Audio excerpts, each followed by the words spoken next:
Right now at 6, nearly a year has passed since the death of an Iowa County teenager. An update to the case and what we've learned in the last 350 days. And 2 teens are among the 5 people seriously injured in a crash in Monona. We'll have an update from police on their investigation.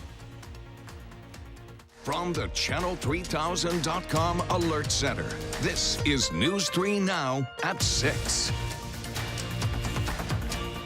First, we want to mention our Hunger Heroes Telethon is underway right now. We are partnering with Goodman Community Center to make sure local kids have enough food to eat while they're on summer break. Cisco is matching your donations up to $5,000 now through 6:30 tonight. Our phone lines are open, so please call 608-274-4000. Thanks for joining us. New tonight at 6, it has been nearly a year since a teen was found dead in Iowa County, and few questions have ever been answered. Authorities still won't release a name or the manner of death. Our Keely Arthur is here to tell us what they are sharing. Keely? Well, not much, to the frustration of many folks living in the area. Everyone there seems to know that a teen did in fact die on the property in the town of Mineral Point. Residents say they want more information released, but authorities not doing that today. On May 31st, 2018, a body of a 13-year-old girl was discovered on this property in the town of Mineral Point. Around that time, authorities did confirm the death as suspicious. They also said the investigation would take a considerable amount of time, and they have certainly kept their word on that. We revisited the scene of the death today, even knocking on the door of the home off Miller Road. No one answered. It was a similar story at the Iowa County DA's office. Attorney Matt Allen is leading the case. He would not answer his phone or return our voicemails. A woman at the front desk there told us Allen had no comment on the investigation. We did reach Chief Deputy Austin Durst of the Iowa County Sheriff's Office via phone. He confirmed the investigation is still ongoing, but has been turned over to the DA's office. He said they are still waiting on test results, but would not confirm what kind. Durst did clear one thing up. This was not a suicide, and there is evidence of a crime.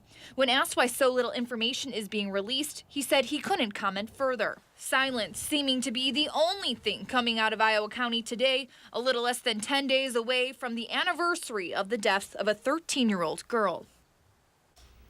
And we also stopped by the Mineral Point Police Station. They are not leading the case, but are on the town over and very close to the death. They did not answer their door or their phone. Of course, this is something we will continue to follow. Right now at the Capitol, pro-abortion rights advocates are speaking out about restrictive bans that have been passed in 8 states. Across the country on Tuesday, more than 400 rallies were held in opposition to those new restrictions. Tonight on News 3 Now at 10, Amy Reed will share what local pro-abortion rights advocates have to say about Wisconsin's 4 anti-abortion bills that have passed the Assembly and now moved to a vote on the Senate floor. To weather now, thunderstorms are back in the forecast for tomorrow. Let's check our first alert forecast. Meteorologist Dana Fulton. Dana? Hopefully you're able to get outside this evening because right now conditions really look okay for us. A little breezy, but overall a pretty nice night. Temperatures hovering near 70 degrees with some sunshine for us. Clouds to the north, and those clouds will be building back in overnight. Again, right now things are pretty quiet. Our Doppler track also quiet for us at least for the next 5 or 6 hours, and then the shower chances will develop overnight. We're at 70 currently in Madison and 73 in Janesville.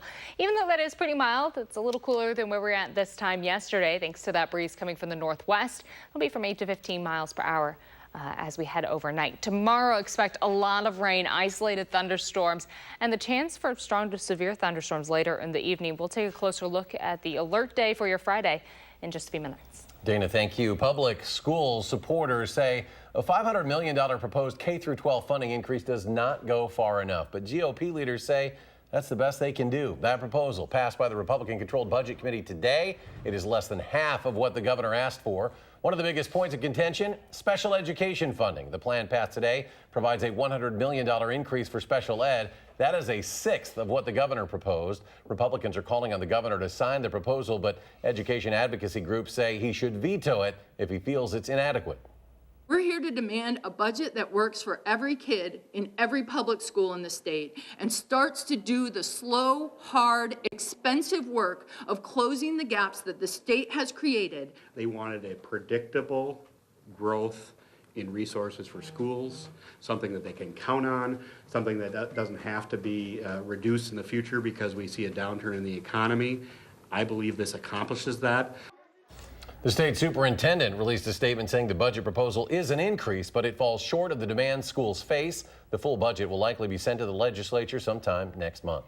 Dane County Judge Jill Karofsky has announced she is running for state Supreme Court in the April 2020 election. She says she feels America is on the wrong track because the court is becoming increasingly politicized. Karofsky will challenge Justice Dan Kelly, who will soon be part of a 5-2 conservative majority once Justice-elect Brian Hagedorn joins the court in August. 5 people are in the hospital with serious injuries after a crash in Monona last night. Police tell us a gray Chrysler was headed southbound at nearly double the speed limit when it hit a Honda going northbound and was turning left into the Taco John's parking lot. Jamie Perez joins us from where it all happened with what we know. Jamie?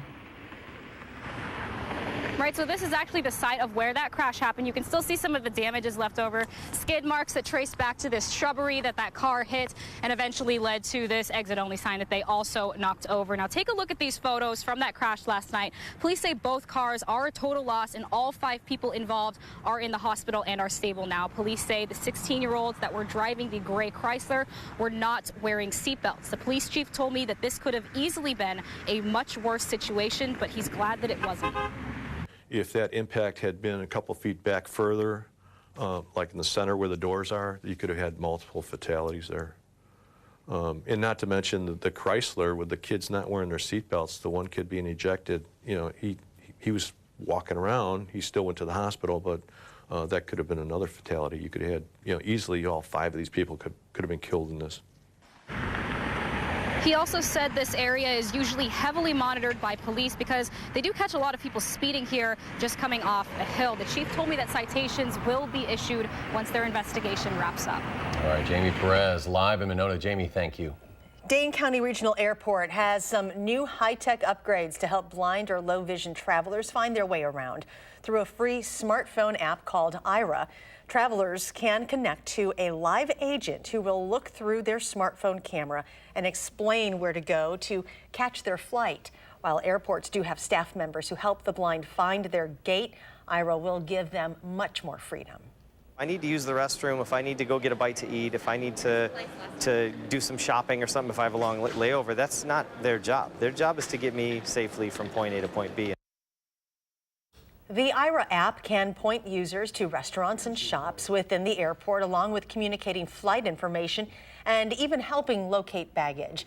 More than 40 airports across the country and world are using the technology. Dane County is considering a new subcommittee focused on diverting people with behavioral health problems out of the criminal justice system. The committee's research would be used to make policy change recommendations and help people with those issues find support services. The initiative, part of Dane County's $53 million investment in mental health services this year. That includes school-based programs and law enforcement training. We are in the final half hour of our Hunger Heroes Telethon, raising money for the Goodman Community Center. Danica Lewis is live at Goodman's new food pantry space to tell us why your donations are even more needed in the summer. Danica? Well, Charlotte and Eric, this is the new food pantry space, and boy, is it impressive. It is much bigger than the old one, and let's put it this way. 1 in 6 kids in this state does not know where their next meal is coming from. And really that gets even worse when a lot of those kids don't have a cafeteria to rely on, or their brothers and sisters are home for the summer and maybe eat more. So a lot of factors here to consider. And here joining us right now is Precious Woodley. She works here as the, I'm going to make sure to get the title right, Assistant Director of Children's Programs here at Goodman. Thanks for joining us. Thank you so much for having us. Yeah, absolutely. So we were talking a little bit during the break just about how essential all of these programs are and just how many programs there are at Goodman that people may not realize. Definitely. So the many programs that we have here at the Goodman Community Center, we serve ages up from 3 years old all the way to 103, as we have children's programs all the way to senior programs. We have the food pantry, we have Teen Works programs, which allows teens to get experience in working while they're still in high school to be able to build that foundation for them for their future. We also have elementary after school programs as well, and in the summertime we'll be expanding to full day programs as we want to ensure that they have a safe place to be for the summertime. Well, and safety is one thing, food security is another, and you know, you've seen firsthand the need out there as far as food goes for these kids. Definitely. And so Goodman has a goal to cater to 75% free or reduced families, and that is because of the different food deficits that are around the community. There are many resources, but are they accessible, and are they they're very limited to our clientele, so we want to make sure to be a one-stop drop for many different families, which is why Hunger Heroes came about. Yeah. And thank you for supporting what they do here very, very much. And guys, the food pantry gets 15% more use during the summer, so this is a really important thing. Precious, thank you for being with us, and thank you for what you do. Thank you so much for being a part. Yeah, of course. 274-4000. You think I know that number by heart by now. 274-4000 is the number to be a Hunger Heroes. Please get your donations in, because Cisco is giving a $5,000 match this half hour. So be sure to call in and do that, but I will send it back to you guys in the studio. Let's get that match. Every little bit makes a difference. Danica, thank you. A historic Catholic school in Janesville is facing major financial problems. Parents are looking to find a solution so the school doesn't have to make cuts to its student body. The story just ahead on News 3, now at 6.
Financial concerns have created an uncertain future for one of Rock County's oldest Catholic schools. But parents, alums, and others say they are dedicated to raising the money. Rock County reporter Adam Duxter shares why.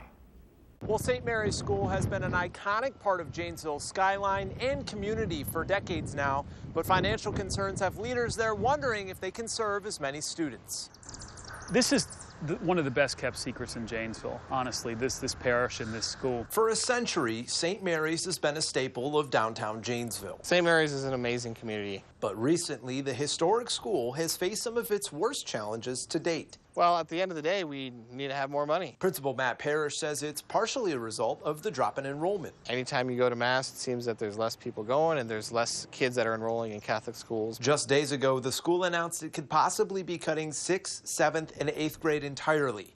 Parents like Dan Cunningham formed a group trying to find a solution. All we really wanted as a community was a chance to be heard. Eventually, the school announced it would not be cutting the grades. But now it's responsible for raising roughly $550,000 between tuition and fundraising. Dan says that fundraising, something parents are willing to do. We'll raise it because we have to, and we'll do it year after year because this place deserves to stay. In order to keep the school alive. This place needs to stay an icon for decades and hopefully centuries to come. Principal Parrish says right now the school has about 124 students enrolled, and ideally they could fit about 170, but he's hoping that fundraising could help bridge the gap. In Janesville, Adam Duxter, News 3 Now. And there's still time tonight to become a hunger hero. We are hosting a telethon to raise money for Goodman Community Center's programming that keeps kids and families fed over the summer. Our phone lines are open until 6:30. That number to call is 274-4000. And the beautiful weather today will turn to thunderstorms tomorrow. Dana Fulton will have the details in your First Alert forecast.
A Madison middle school is being recognized as a national leader in college readiness. Wright Middle School's AVID program, short for Advancement via Individual Determination, focuses on organization, study skills, tutor support, and field trips.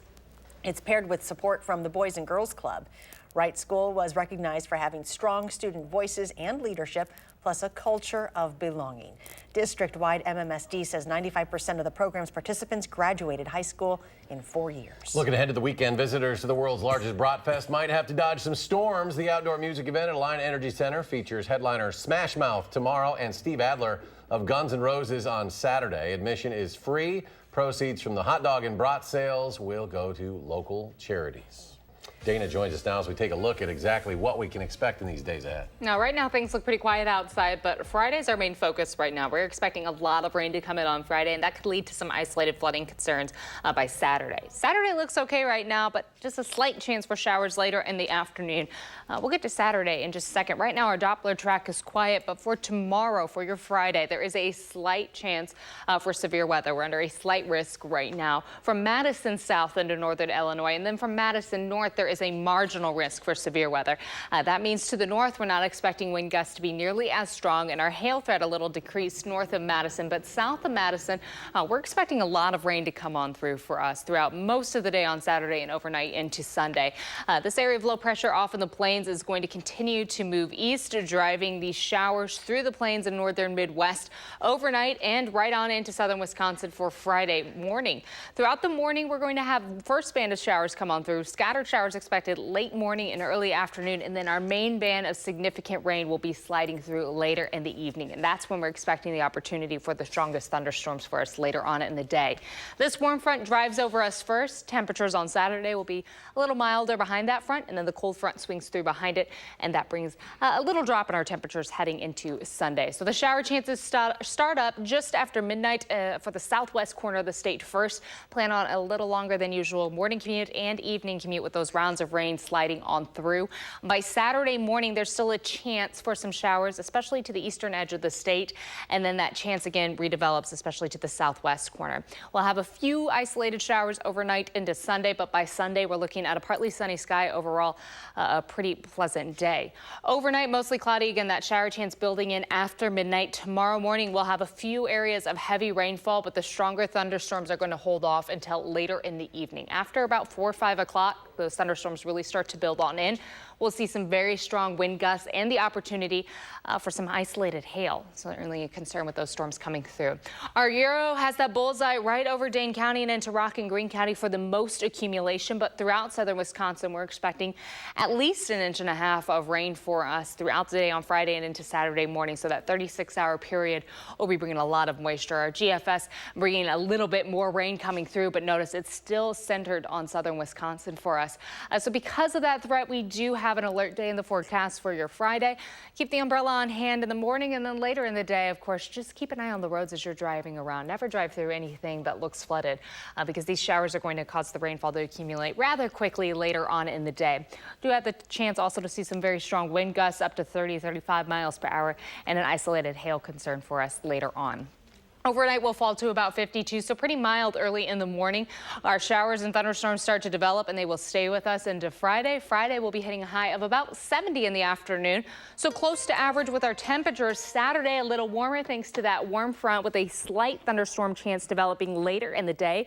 Partly sunny for Saturday, and then starting to see a few more clouds come in on Sunday. Looking ahead to your Memorial Day, plan on some sun in the morning and the chance for some showers and thunderstorms developing in the late afternoon and evening. That's a quick look at your forecast.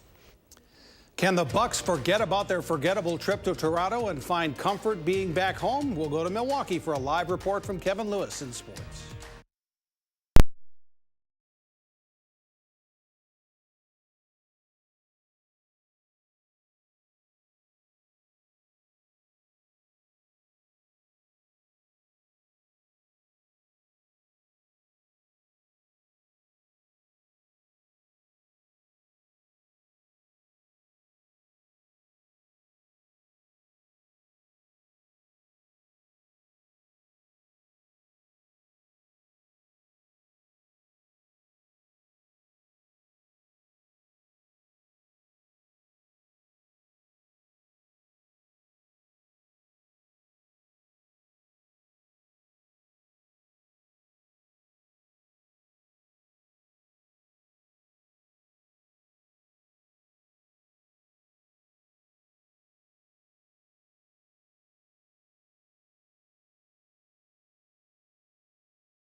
It's almost game time. The Bucks and Raptors, Game 5 of the Eastern Conference Finals. The series is tied 2 games apiece. Let's go right to Milwaukee, where Kevin Lewis is live to look ahead to Game 5 tonight. Hi, Kevin.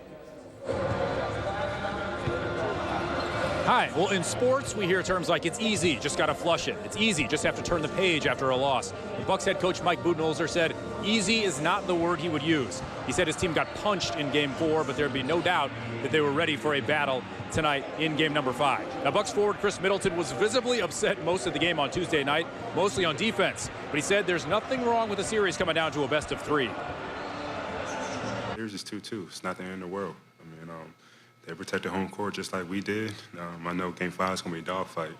Now it's the first team to 2 wins, so can't feel sorry for ourselves that we lost 2 in a row here. Have to go protect home court and then go from there. The tables turn tonight. The tables are turned tonight. The Bucks will have to do what the Raptors did. Kyle Lowry had 25 points in Game 4 and said the key to not panicking when you drop 2 straight is staying level-headed and understanding your situation. They did what they were supposed to do on their home floor, and we did what we were supposed to do on our home floor. Now we have to go out there and continue to do what we've done, and what we brought to the last 2 games, and put it in Game 5. We know it's going to be tough, and we know they're going to come out amped and ready to go. But I think some of the things we could continue to get better at is transition defense and catching and shooting the shots that are there. Mathematically, not a must-win game for the Bucks tonight, but the winner of Game 5 in a best-of-7 series goes on to win more than 80% of the time. So it would be a good idea for the Bucks to win this if they want to advance to the NBA Finals. Kevin, the million-dollar question, is Drake there? He has not been confirmed in the building. I did learn through a reliable grapevine that someone had a $2,000 courtside ticket that they sold to an unknown buyer for $12,000 for tonight's game. Again, buyer unknown. Well, that doesn't sound intriguing. Good. Yeah, thank you. Well, we'll keep an eye on that. Kevin Lewis in Milwaukee, thanks. Giannis was a unanimous selection of the All-NBA first team today. James Harden was also a unanimous pick. Stephen Curry, Paul George, Nikola Jokic, also All-NBA first team. Brewers have their second day off this week. They'll play again tomorrow night when Bryce Harper and the Philadelphia Phillies visit Miller Park. Friday night, Saturday afternoon, Sunday afternoon. Phillies were helping out the Brewers as they beat the Cubs at Wrigley Field. JT Realmuto homered off John Lester. Cubs made a nice comeback, but the Phillies won 9-7 with the loss. The Cubs are now still a game and a half ahead of the Brewers atop the National League Central Division. Steve Stricker has his wife Nikki on the bag at the Senior PGA Championship in Rochester, New York this week. Lots of weather issues, so he's just finishing his first round. It's been a rough one. He's 6 over, tied for 106th. 10 shots out of the lead of Scott Perrell. Of course, Stricker looks for his second straight PGA Tour Champions major. Jerry Kelly, even par. He's tied for 16th. Would you want your wife or husband caddying for you? Yeah, maybe. Maybe. Sure, why not? My wife knows nothing about golf. I just give me a 6-iron. I wouldn't know either. Wouldn't know the difference. Just pick it. Yeah. Take it. Whatever one you want. Final quick check. So we do have an alert day in the forecast for Friday. We're expecting showers in the morning and then some stronger thunderstorms later in the evening. We'll keep a close eye on radar tomorrow. All right, thanks for joining us for News 3 Now at 6. Enjoy your evening, and we'll see you back here at 10.